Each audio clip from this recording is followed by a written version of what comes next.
It was a bright Monday morning when Sarah Jenkins walked through the sliding glass doors of Atlanta Rehabilitation Center. Her colorful scrubs swished softly as she moved down the hallway, checking her schedule for the day. At 32 years old, Sarah had been working as a physical therapist for 7 years, and she loved every minute of it. Her dark skin glowed with happiness as she greeted her coworkers, her braids neatly tied back in a professional bun. "Sarah, you got a new patient today," announced Linda, the front desk coordinator, holding out a file. "Marcus Thompson, tech entrepreneur, car accident victim. He's been transferred from Memorial Hospital." Sarah took the file and read through it carefully. Marcus Thompson, 35 years old, spinal cord injury from a car accident 3 months ago. She had worked with many similar cases before, but something about this one made her pause. Maybe it was the small note that mentioned he had created several successful apps for disabled individuals. At exactly 10:00 a.m., Sarah entered treatment room 3. Her new patient sat in his wheelchair, wearing a navy blue t-shirt and athletic shorts. Despite his situation, he had a warm smile that reached his eyes. Sarah noticed immediately that he sat with perfect posture, unusual for someone so recently injured. "Good morning, Mr. Thompson. I'm Sarah Jenkins, and I'll be your physical therapist," she said professionally, extending her hand. Marcus took her hand with a firm grip. "Please call me Marcus. Mr. Thompson makes me feel like my dad," he laughed, and the sound was genuine and warm. As Sarah began her initial assessment, she was surprised by Marcus's positive attitude. Most patients she worked with were still struggling with acceptance at this stage, but Marcus asked intelligent questions and even cracked jokes about his situation. "You know what's ironic?" he said while Sarah helped him with his stretching exercises. "I spent years developing apps to help people with disabilities navigate the world better. Never thought I'd be using them myself." Sarah couldn't help but smile. "Life has a strange way of preparing us sometimes," she replied, showing him how to properly do the next movement. During their session, they discovered they had similar taste in music. When Sarah mentioned her love for indie bands, Marcus's face lit up. "Have you heard of the Lumineers?" he asked excitedly. "I was supposed to see them in concert before." He gestured to his wheelchair, but his smile didn't fade. "Now I'm thinking of developing an app to make concerts more accessible for people with disabilities." Sarah found herself impressed by his resilience.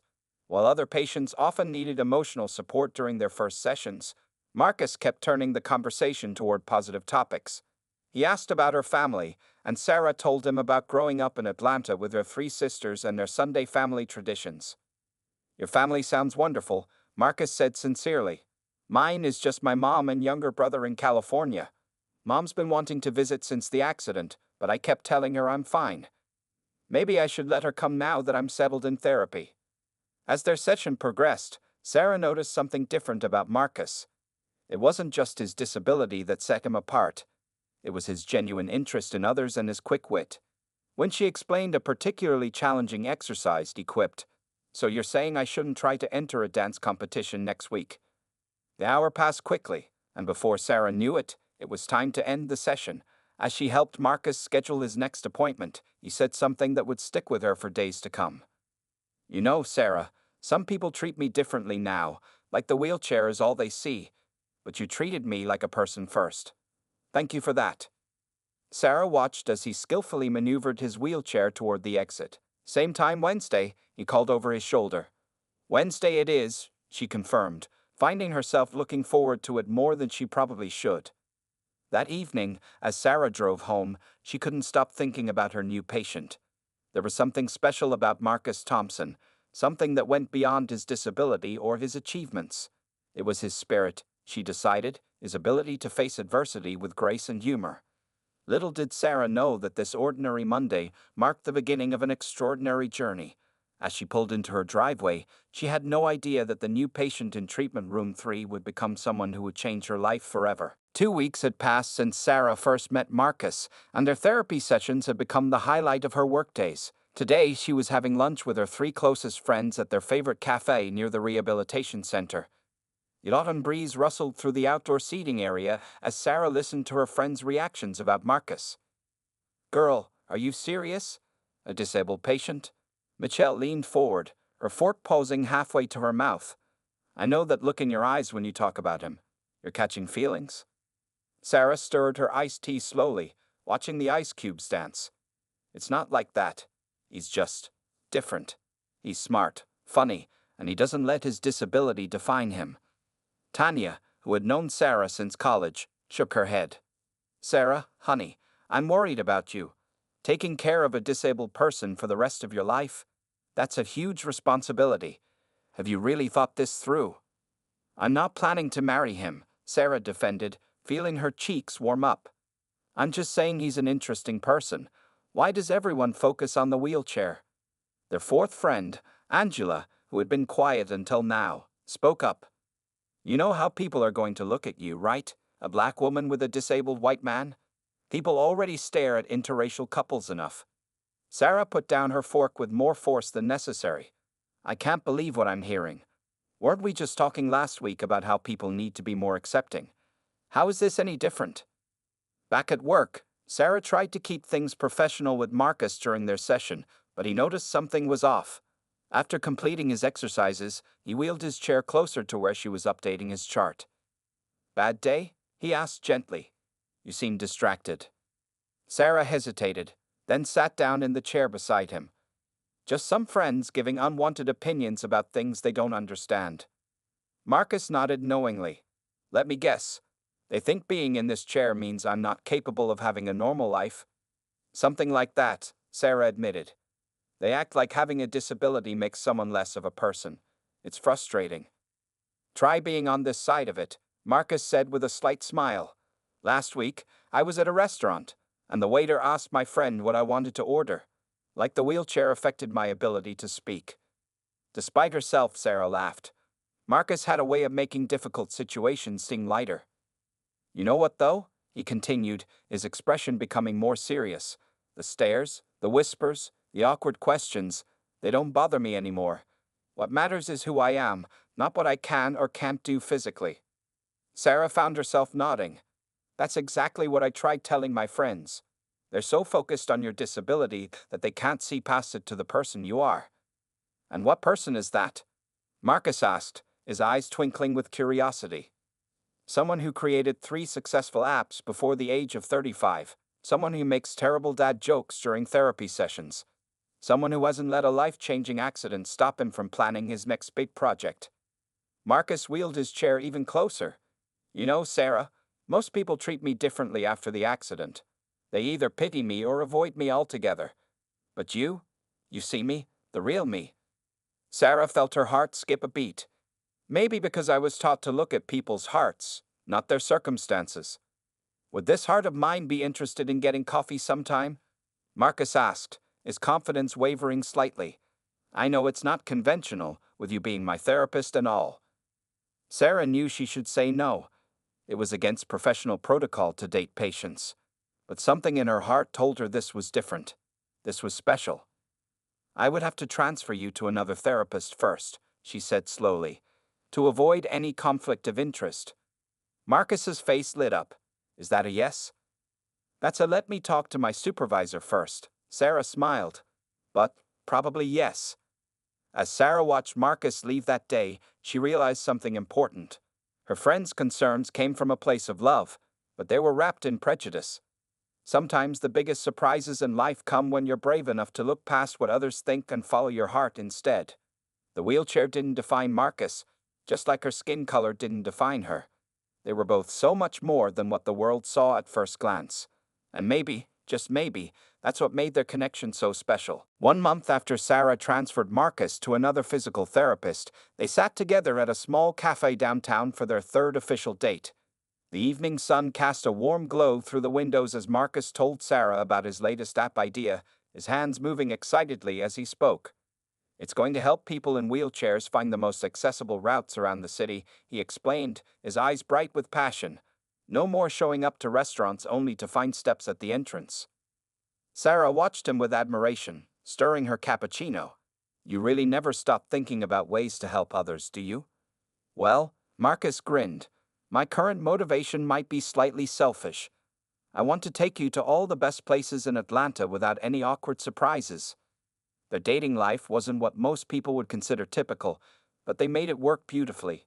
Marcus had taught Sarah how to properly help him navigate curbs and stairs when needed, though he insisted on doing most things independently. Sarah learned to call ahead to check accessibility at new places, and Marcus learned to be patient when things didn't go as planned. One Saturday afternoon, Marcus invited Sarah to watch him play wheelchair basketball with his team at the Adaptive Sports Center.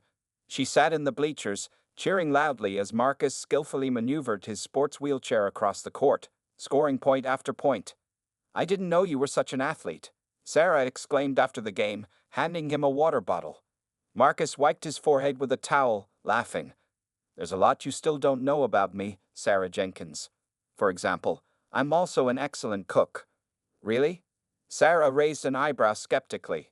"Come over tomorrow evening and I'll prove it," he challenged with a confident smile. The next day, Sarah arrived at Marcus's specially adapted apartment. She was amazed to see how he had modified everything to be accessible from his wheelchair. The kitchen counters were lower, and all the cabinets had pull-down shelves. "Welcome to Chef Marcus's restaurant," he announced proudly, wearing an apron that read "Keep calm and roll on." "Tonight's special is honey garlic salmon with roasted vegetables." Sarah watched in amazement as Marcus moved efficiently around his kitchen, reaching ingredients with special grabbing tools and using cutting boards with suction cups to keep them steady. The meal he prepared was delicious, and Sarah couldn't help but fall a little more for this remarkable man. After dinner, they sat on his accessible balcony, looking at the Atlanta skyline. "I want you to meet my family," Sarah said suddenly. "They're having Sunday dinner tomorrow after church. Would you like to come?" Marcus's hand found hers in the dim light. "Are you sure they're ready for this? I know it's a big step." "They raised me to judge people by their character," Sarah assured him. "And your character, Marcus Thompson, is pretty extraordinary." The next day, Sarah's family welcomed Marcus with open arms, though there were some initial awkward moments. Her younger nieces and nephews had many questions about his wheelchair, which Marcus answered with patience and humor. "Uncle Marcus, can you do wheelies?" 7-year-old Tommy asked excitedly. "Tommy," Sarah's sister scolded, but Marcus just laughed. "Actually, I can." He demonstrated a careful wheelie, making the children cheer. "But don't try this at home, kids." Sarah's mother pulled her aside in the kitchen later. "That man's got a beautiful spirit, baby. Don't let anyone tell you different." As weeks turned into months, Sarah and Marcus created their own rhythm. They discovered their shared love for indie music concerts, where Marcus would let Sarah sit on his lap as they swayed to the music. They found accessible hiking trails where they could enjoy nature together, Marcus in his all-terrain wheelchair and Sarah walking beside him. One evening, as they shared ice cream in the park, Marcus turned to Sarah with a serious expression. "You know, when I had my accident, I thought my life was over. I never imagined I could be this happy again." Sarah squeezed his hand. "Sometimes the best things in life come in unexpected packages." Speaking of packages, Marcus said mysteriously, "I've been working on a surprise, but you'll have to wait a bit longer for that one." Sarah had no idea that Marcus was planning something that would change both their lives forever. For now, she was content just being with him, watching the sunset paint the sky in brilliant colors, knowing that love truly knows no boundaries. 6 months into their relationship, Marcus had been acting mysteriously for weeks. Sarah noticed him having hushed phone conversations that would stop when she entered the room, and he seemed more excited than usual about their upcoming game night with friends. It was a warm Saturday evening when Sarah arrived at Marcus's apartment for their regular game night. Their closest friends were already there, Michelle and Angela, who had finally come around after getting to know Marcus, Marcus's best friend Tom, and several others from their mixed friend group. "You're just in time," Marcus announced as Sarah walked in. "We're about to start a new game I developed. It's a digital scavenger hunt." Sarah looked around, noticing everyone seemed unusually eager. Mitchell couldn't stop grinning, and Angela kept checking her phone nervously. "Each person gets clues on their phone," Marcus explained, wheeling over to hand Sarah a tablet. "But tonight, Sarah gets special clues. Everyone else will help her solve them." The first clue appeared on Sarah's screen. "Go to where we first met, where healing begins and stories start." "That's easy," Sarah laughed. "The rehabilitation center." Michelle drove Sarah to the center while the others followed. At the entrance, they found Linda, the front desk coordinator, waiting with an envelope. Treatment Room 3, Linda winked, handing Sarah the next clue. In Treatment Room 3, Sarah found a beautiful framed photo of her and Marcus from their first date, with another digital clue, where terrible dad jokes met great coffee. The group traveled to their favorite cafe downtown. The owner, who knew them well, had reserved their usual table. On it sat a small box containing a bracelet and the next clue. As the evening progressed, each location held special meaning. The basketball court where Sarah first watched Marcus play, the park where they had their first ice cream date, and the accessible hiking trail they loved to visit. At each stop, Sarah collected small gifts and photos that reminded her of their journey together. Her friends seemed to get more excited with each location, making her heart beat faster with anticipation. The final clue led them back to Marcus's apartment building, but instead of going to his unit, the clue directed them to the rooftop garden, a place Marcus had helped make accessible for all residents. When the elevator doors opened to the roof, Sarah gasped. The entire space was transformed with twinkling lights and flowers. Their families stood in a semicircle, all wearing knowing smiles. In the center, Marcus waited in his wheelchair, looking handsome in a suit. As Sarah walked toward him, Marcus spoke. "You know, when I had my accident, I thought my life had taken a detour I couldn't recover from. But then I met you, and I realized it wasn't a detour at all. It was the universe leading me to exactly where I needed to be." He pressed a button on his wheelchair's custom panel, and a small compartment opened. From it, he retrieved a ring box. "Sarah Jenkins," Marcus continued, his voice full of emotion, "you never saw my wheelchair as a barrier. You saw me for who I am. You laughed at my terrible jokes, challenged me to be better, and showed me that love has no limitations." Sarah felt tears rolling down her cheeks as Marcus opened the ring box, revealing a beautiful diamond ring. "I may not be able to get down on one knee," he smiled, "but I can promise to love you with all my heart for the rest of my life. Will you marry me?" Through her tears, Sarah managed to say, "Yes, 1,000 times yes." As she leaned down to kiss him, their friends and family erupted in cheers and applause. Mitchell was openly crying, and even Angela, who had been the most skeptical at first, was wiping away tears. Marcus slipped the ring onto Sarah's finger, then pulled her onto his lap for another kiss. "I have one more surprise," he whispered. "Look at the ring in the light." Sarah held up her hand and gasped again.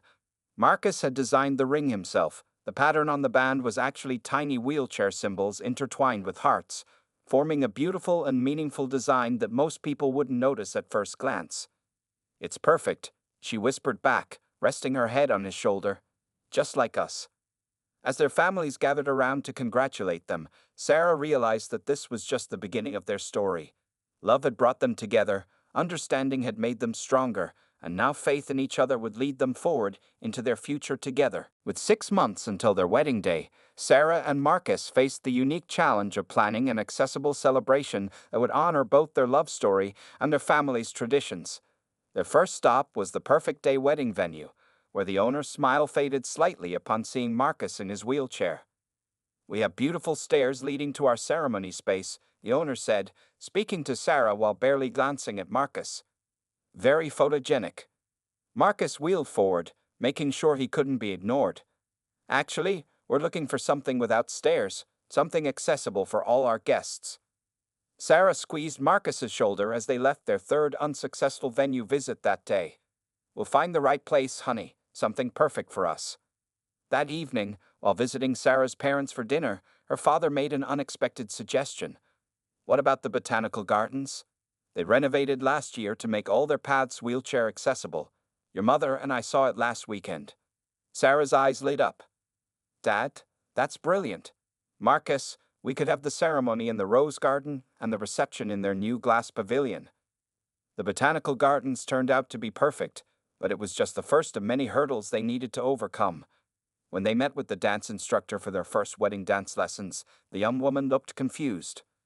"I'd never choreographed a wheelchair dance before," she admitted honestly. Marcus grinned. "Then we'll figure it out together. I've been practicing some pretty smooth moves in this chair." To everyone's surprise, Marcus had already been secretly taking adaptive dance lessons. He showed them videos of wheelchair dancers performing beautiful routines. and soon their instructor became excited about creating something unique. The next challenge came from Marcus's extended family. His Aunt Martha called his mother, concerned about the wedding. But how will he get down the aisle? She worried. What about the traditional father-daughter dance? Have they really thought this through? Marcus's mother, who had grown to love Sarah deeply, firmly responded, Martha, they've thought everything through. This wedding isn't about what they can't do. It's about celebrating their love in their own way. Sarah faced her own set of challenges. While dress shopping with her bridesmaids, a boutique owner suggested she choose a shorter dress because of the wheelchair. Sarah stood her ground. I'm wearing the dress of my dreams, she declared. We'll make it work with the wheelchair, not the other way around. One evening, after another long day of planning, Sarah found Marcus in his home office, working on his computer with an intense focus. What are you up to? She asked, massaging his shoulders. I'm designing an app for the wedding, he revealed. It will show all our guests the accessible routes around the venue, where the ramps are, and even have a special feature for anyone with mobility issues to request assistance. Sarah felt tears welling up. You're thinking of everyone, aren't you? Well, Marcus smiled. I want our wedding to show people that being different doesn't mean being less. Every guest should feel as comfortable as possible. Their families pitched in to help wherever they could. Sarah's brothers-in-law built custom ramps for some areas of the venue. Marcus's tech team helped implement his wedding accessibility app. Their friends organized a wedding shower where every game and activity was designed to be inclusive for everyone. One Sunday afternoon, during a break from planning, they sat in their favorite park. Children played nearby, and one little girl in a wheelchair watched them curiously. Look, Mommy, I heard her say, she's marrying someone like me. Sarah and Marcus exchanged glances, both feeling the impact of that moment. Their wedding wasn't just about them anymore. It was about showing the world that love knows no boundaries. We're changing perceptions, one wedding decision at a time, Marcus said softly, holding Sarah's hand. And having an amazing time doing it, Sarah added, leaning down to kiss him. As their wedding day approached, they realized that every challenge they overcame made their bond stronger. Each obstacle pushed them to be more creative, more determined, and more in love. Their wedding wouldn't be traditional, but it would be perfectly them, a celebration of love that knew no limitations, just like their story. The morning of Sarah and Marcus's wedding dawned bright and clear at the Atlanta Botanical Gardens. Early sunlight sparkled through the glass pavilion where workers were putting final touches on the decorations. The venue looked magical, with ramps elegantly integrated into the decor and flowers arranged to create accessible pathways for Marcus and any other guests using wheelchairs. In the bridal suite, Sarah sat before the mirror as her sisters helped her into her gorgeous white gown. The dress was specially designed with a removable train that could be adjusted for when she would sit on Marcus's lap during their first dance. You look like a queen, her mother whispered, carefully placing a delicate crown of flowers on Sarah's braided updo. Tears glistened in her eyes as she fastened Sarah's grandmother's pearl necklace around her neck. Meanwhile, in the groom's room, Marcus was getting ready with help from his best man, Tom. His custom-tailored suit had been designed for comfortable wheelchair wear, and his boutonniere matched the flowers in Sarah's crown. Ready to roll down that aisle, Tom joked, helping Marcus adjust his tie. I've never been more ready for anything in my life, Marcus replied, his eyes shining with happiness. The ceremony space in the rose garden looked like something from a fairy tale. Instead of traditional rows of chairs creating a single aisle, the seating was arranged in a circular pattern with wide, petal-string paths between them. This design allowed Marcus to easily navigate to his place at the altar and gave all guests clear views of the ceremony. As the music began, Marcus took his position. His custom-designed wheelchair had been decorated with subtle white and silver ribbons that matched the wedding theme. The guests watched in awe as the bridesmaids and groomsmen made their entrance, each pair taking different paths through the circular seating arrangement, creating a beautiful choreographed moment. Then the music changed, and everyone stood. Sarah appeared with her father, and Marcus felt his breath catch in his throat. She was radiant in her white dress, which flowed perfectly as she walked. Her father had practiced for weeks how to walk beside her at just the right pace, making sure their entrance was graceful and unhurried. When they reached Marcus, Sarah's father placed her hand in Marcus's, saying softly, "Take care of each other." The moment was made even more special because everyone could see them clearly, thanks to the thoughtful seating arrangement. The ceremony was beautiful in its uniqueness. Instead of lighting a unity candle, they had chosen to plant a tree together, with Sarah adding soil from one side and Marcus from the other, symbolizing how their different lives were growing together into something new and strong. Their vows made everyone both laugh and cry. Marcus promised to always be Sarah's partner in adventure, even if their adventures needed careful planning for wheelchair access.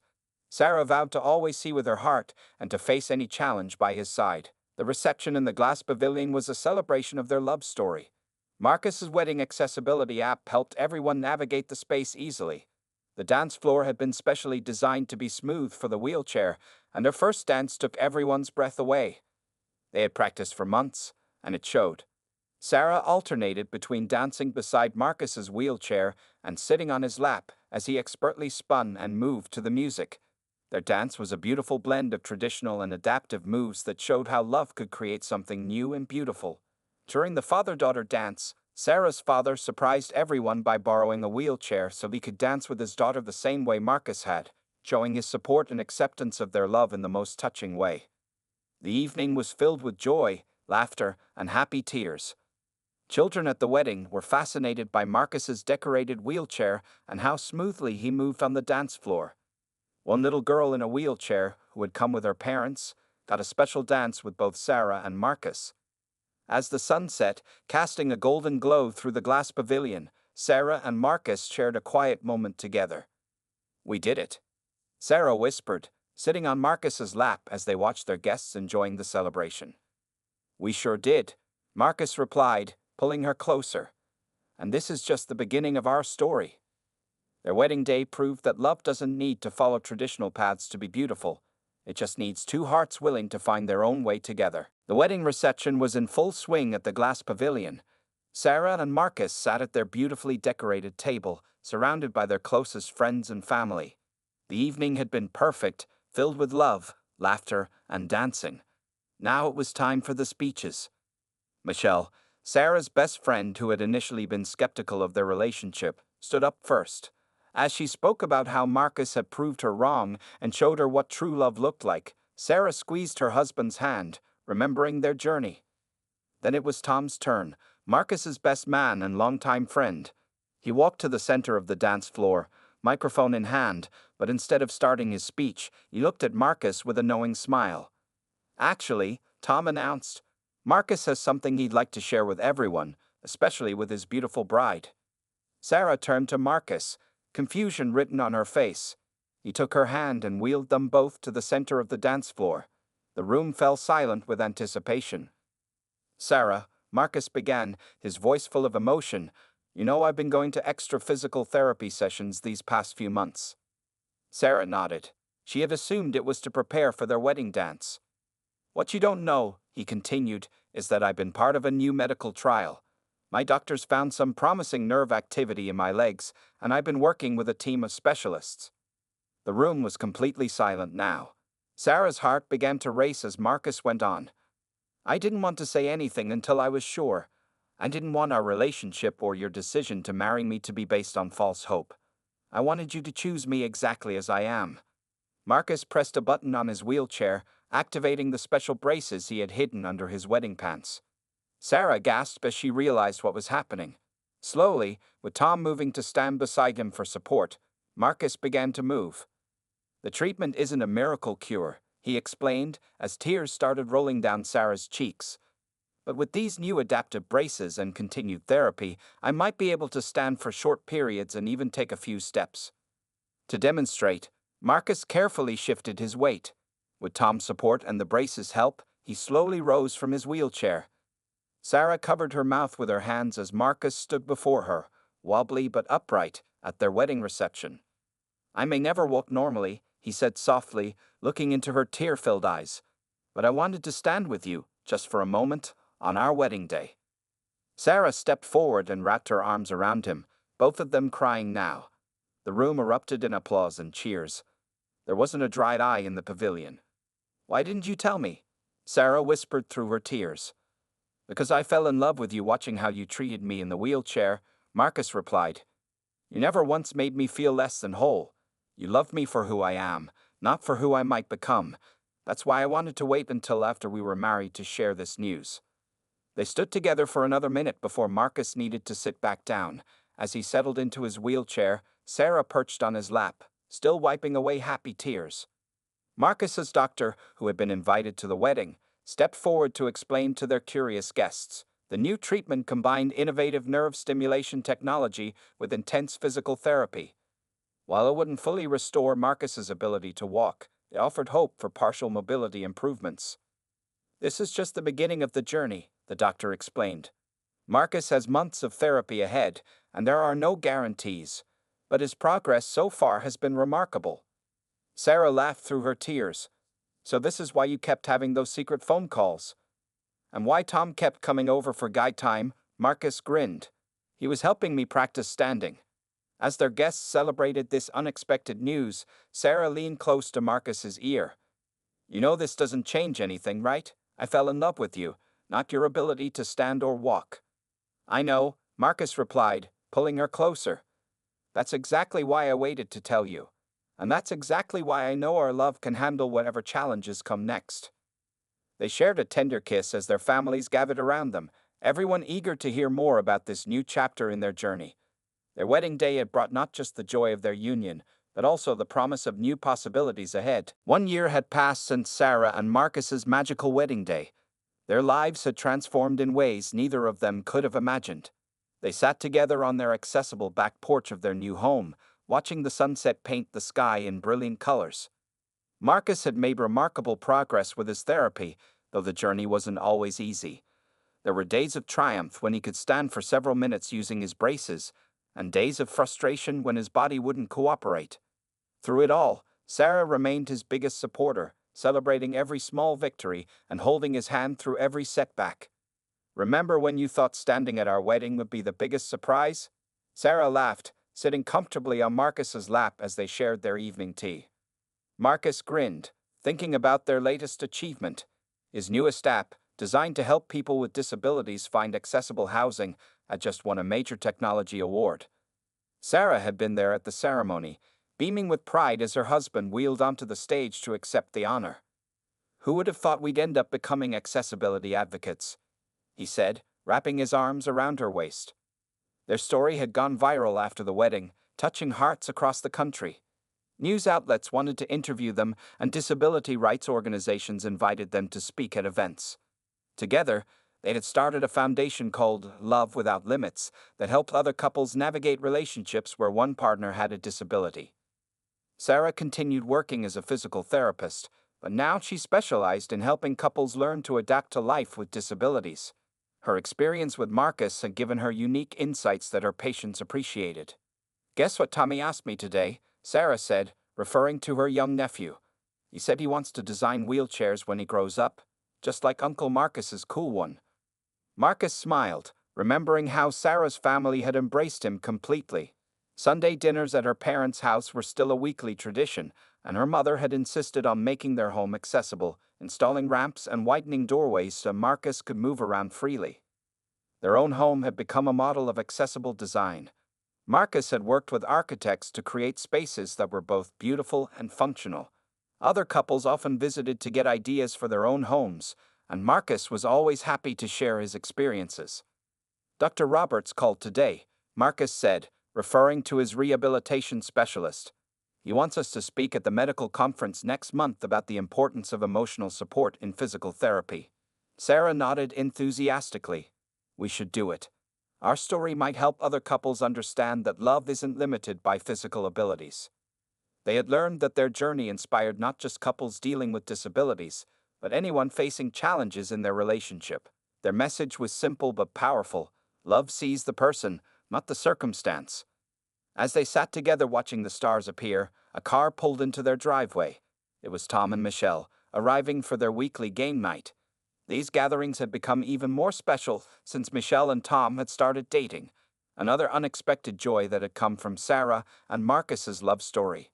"Hey, lovebirds," Michelle called out, carrying a box of pizza. "Ready to lose at board games again?" "In your dreams," Marcus called back, wheeling toward the door with Sarah still on his lap, both of them laughing. Inside, as their friends set up the game, Sarah watched Marcus joking with Tom. He still used his wheelchair most of the time, standing only for short periods during therapy, but that didn't matter. What mattered was the life they had built together, full of love, laughter, and purpose. Earth to Sarah, Michelle waved her hand in front of Sarah's face. You're doing that thing again where you stare at your husband like he hung the moon. Sarah smiled, not embarrassed at all. Can you blame me? Look at how far we've come. Marcus caught her eye across the room and winked. They both knew that their story was more than just about a black woman marrying a disabled man. It was about breaking boundaries, challenging perceptions, and showing the world that true love knows no limitations. As they gathered around their accessible game table, ready for another evening of fun with friends, Sarah and Marcus knew that this was just the beginning of their journey together. Their love had opened doors not just for themselves, but for others who needed to see that different kinds of love were possible. Their story had become a beacon of hope, proving that when you lead with your heart, amazing things can happen.